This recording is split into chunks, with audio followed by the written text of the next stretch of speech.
মন্ত্ৰী যোগেন মোহনে যদি কংগ্ৰেছৰ পৰা আহিলহেঁতেন তেতিয়াহ'লে তেওঁৰ মন্ত্ৰিত্বৰ পৰা বিদায় ল'ব লগা নহ'লহেঁতেন। আজি আপোনালোকে সকলোৱে দেখিছে যে বৰ্তমান প্ৰেক্ষাপটত বৰ্তমান আমাৰ ৰাজনৈতিক পৰিৱেশটো এনেকুৱা এটা হৈছে যে বৰ্তমান সময়ৰ বিজেপিৰ ভিতৰত বিজেপিতকৈ কংজেপীসকলৰ বৰ্তমান ক্ষমতা বাঢ়িছে আৰু বৰ্তমান বিজেপিত যদি কোনোবা মানুহে টিকেট পাবলৈ হয় তেতিয়াহ'লে তেওঁ নিশ্চিতভাৱে কংগ্ৰেছ কৰি গ'লে আগস্থান পাব।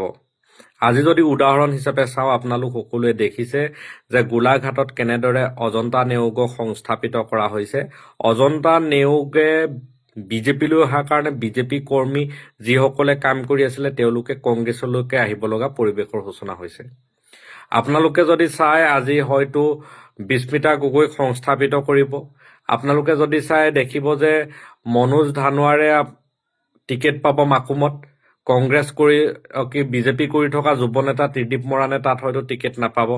ঠিক তেনেকৈ যদি আপোনালোকে গোটেই পৰিৱেশটো এফালৰ পৰা বিশ্লেষণ কৰি যায়, আজি মৰিয়নিত আপোনাৰ টিকেট পাব ৰূপজ্যোতি কুৰ্মীয়ে। আজি আমাৰ ইয়াত ডিমুত টিকেট পাব সুশান্ত বৰগোহাঁই ডাঙৰীয়াই। কাৰণ আজি কুশল দুৱৰী ডাঙৰীয়া ইয়াৰ পৰা ডিমু সমষ্টি এৰি গুচি যাব লগা হ'ল। কাৰণ তেওঁ বিজেপি কৰিছিল, কংগ্ৰেছ কৰা নাছিল। কাৰণ কংগ্ৰেছ যদি কৰি আহিলহেঁতেন তেতিয়াহ'লে কুশল দুৱৰী আজি এই সমষ্টিটো এৰি যাব লগা নহ'লহেঁতেন। আজি বিজেপিৰ এগৰাকী পুৰণা কৰ্মী যোগানন্দ কোঁৱৰে আজি আমাৰ ডিমুৰ পৰা বিজেপিৰ টিকেট বিচাৰিছে। তেওঁ পুৰণা বিজেপি কৰ্মী। আজি তেওঁ টিকেট বিচাৰিছে আৰু টিকেট পাব বুলি ক'লে ডিমু চাৰিআলিত মানুহে হাঁহিব। কাৰণ তেওঁ কংগ্ৰেছৰ পৰা অহা নাই। কাৰণ যদি কোনোবা মানুহ কংগ্ৰেছৰ পৰা যায় তেতিয়াহে বিজেপিত বেছি গুৰুত্ব পায় আৰু কংজেপীসকলৰহে ক্ষমতা বৰ্তমান সময়ত বেছি। এই কথাটো মই বাৰে বাৰে কৈ আহিছোঁ। এইটো যদিও ৰাজনীতিত অতি বেয়া হৈছে, তথাপিও মই এটা কথা, নতুন প্ৰজন্মৰ কোনোবাই যদি বিজেপিৰ পৰা নিৰ্বাচন খেলিম বুলি ভাবিছে তেতিয়াহ'লে মই তেওঁলোকক আহ্বান জনাওঁ যে তেওঁলোকে কংগ্ৰেছ কৰক, তেতিয়াহে বিজেপিত তেওঁলোকে টিকেট পাবগৈ হয়তো। কাৰণ আপোনালোকে চাওক যে বৰ্তমান সময়ত সুৰুজ দিহিঙীয়াক সংস্থাপিত কৰিবৰ কাৰণে বৰ্তমান কাক আপোনালোকৰ মন্ত্ৰিত্বৰ পৰা নাইকিয়া কৰিছে? যোগেন মোহনৰ দৰে আহোম জনগোষ্ঠীৰ প্ৰভাৱশালী এগৰাকী নেতা।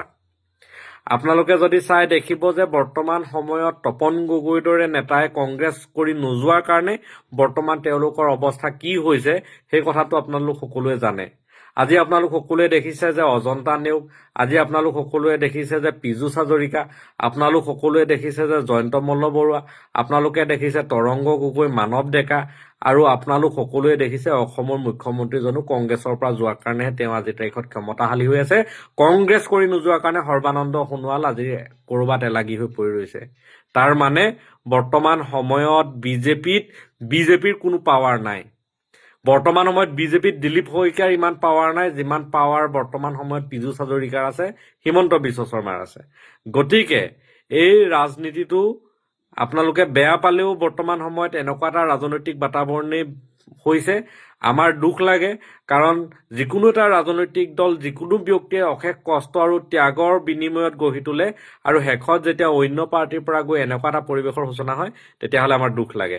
আপোনালোকে দেখিলে যে দীৰ্ঘদিন ধৰি কাম কৰি থকা অমিয় ভূঞাই তেওঁ ছিটটো এৰি দিব লাগিব ভূপেন বৰাৰ কাৰণে। কালি পৰহিলৈকে তেওঁ কংগ্ৰেছী হৈ আছিল।